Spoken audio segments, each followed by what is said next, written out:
Kimi at Kim Paulaja nananawagan na itodo na ang pagboto para maipanalo si Paulo.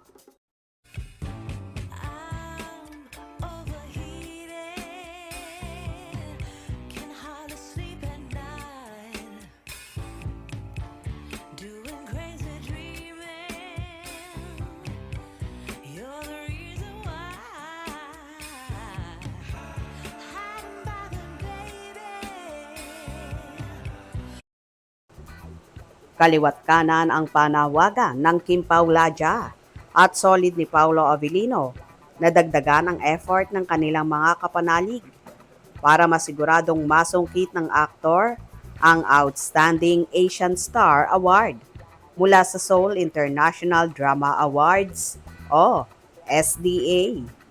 Bagamat nananatili pa rin sa unang ranking si Paulo na may pinakamaraming boto, bumaba ang porsyento ng boto nito. Ang pumapangalawa sa kanya, nakasintahang si Kim Chiu ay apektado rin.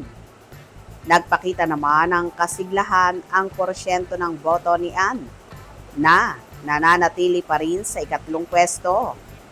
Tumaas ang porsyento ng boto nito na nasa 12.98.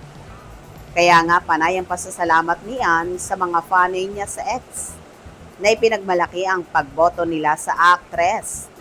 Wala pa sa critical na estado ang ranking ni Paulo, pero hindi raw dapat magpakampante ang Kim Paulaja sa kapalaran ng Actors Award.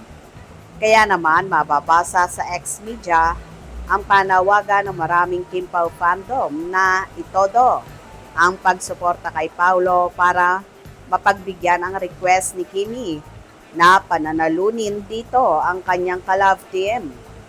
Sa July 14 ang last day ng botohan at kung hindi magkakasundo ang solid ni Kim at ng Kim Paulaja, baka maagaw kay Paulo ang tsansang masungkitang award at baka pati si Kim ay matalo sa karera.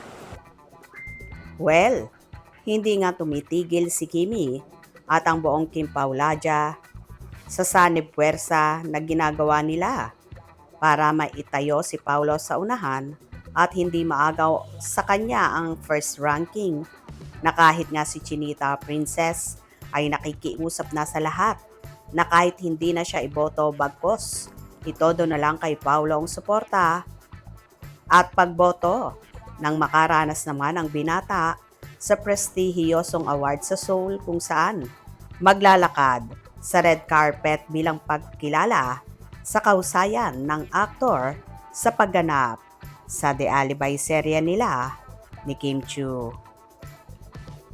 Kayo, ano ang magiging reaction nyo regarding sa usapin na ito? Hope you enjoyed. Please subscribe for more info.